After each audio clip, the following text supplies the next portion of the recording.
Hi students, இப்போ நம்ம பார்க்கக்கூடிய ஒரு video class 12 physics government school and matriculation school Tamil medium and English medium ஸ்டூடண்ட்ஸ்க்கான லீவ் டேஸ் ஸ்டடி ஷெட்யூல் தான் பார்க்குறோம். 11th ல இருந்து 12th போகக்கூடிய ஸ்டூடண்ட்ஸ்க்கு இந்த ஏப்ரல் அண்ட் மே மந்த் 2025 வந்து நம்ம ப்ரிப்பேர் பண்ண வேண்டிய முக்கியமான வீடியோஸ். ஸோ இந்த ஷெட்யூல்ல வந்து இன்னைக்கு டே 5 வந்து நம்ம வந்திருக்கிறோம். மினிமம் 3 யூனிட்ஸ் வந்து முடிக்க சொல்லியிருக்கோம், 3 அலகுகள். அப்போ வந்து நம்ம பப்ளிக் எக்ஸாம் பாத்தீங்கன்னா 70 மார்க்ஸ்க்கு எழுதணும். அந்த 70 மார்க்ஸ்க்கு வந்து இந்த 3 யூனிட்ஸ்ல இருந்து 40க்கு மேல வந்து என்ன பண்ணலாம், மார்க்ஸ் வந்து ஸ்கோர் பண்ணலாம். சரியா?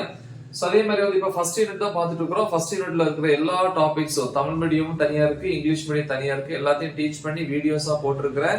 இந்த வீடியோஸோட லிங்க் இந்த வீடியோ டிஸ்கிரிப்ஷன்ல இருக்கும்.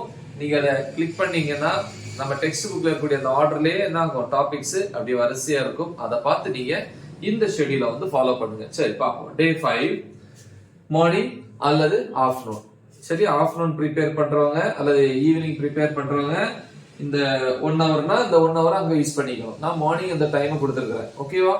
S, morning 9 to 10 1 hour unit 1ல டாபிக் நம்பர் 1.5.3 ரொம்ப முக்கியமான topic. Electrostatic potential due to an electric dipole, discuss its special cases. தமிழ்ல வந்து மின் இருமுனையால் ஒரு புள்ளியில் நிலை மின்னழுத்தத்திற்கான கோவை மற்றும் சிறப்பு நேர்வுகள். ஓகேவா? தமிழ் மீடியம் தனியா இருக்கு, இங்கிலீஷ் மீடியம் தனியா இருக்கு. டீச் பண்ணி போட்டுக்கிறேன், கிளிக் பண்ணி ப்ரிப்பேர் பண்ணுங்க. அப்புறம் 10 to 10:15 மினிட்ஸ் வந்து பிரேக். 10:15ல இருந்து 11:15 வரைக்கும் 1 ஹவர் வந்து டாபிக் நம்பர் 1.5.4 என்னது, ஈக்விபொட்டன்ஷியல் சர்ஃபேஸ். ஓகேவா? சோ தமிழ்ல வந்து பாத்தீங்கன்னா சம மின்னழுத்த பரப்பு அப்படின்னு இருக்கும். அது 1.5.5 relation between electric field and electric potential, அதாவது மின்புலம் மற்றும் மின்னழுத்தத்துக்கு இடையான தொடர்பு. அது 2 மார்க் அல்லது 1 மார்க்ல தான் கேட்பாங்க. சோ இது வந்து 2 மார்க், சில நேரம் 3 மார்க்ல கேட்பாங்க. சரியா? எஸ்.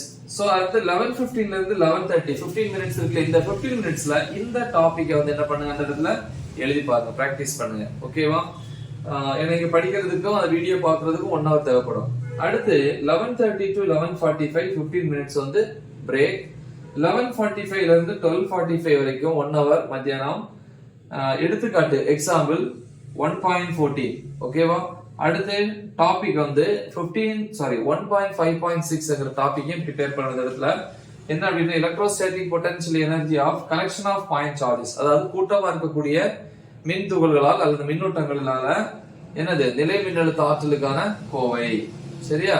அடுத்து 12:45 to 1 PM 15 மினிட்ஸ் வந்து இந்த டாபிக் என்ன பண்ணுங்க, நீங்க எழுதி பார்க்கணும். எழுதி பார்க்கிறது முக்கியம், அதே மாதிரி கரெக்ஷன் பண்றது இன்னும் ரொம்ப முக்கியம். ஓகேவா?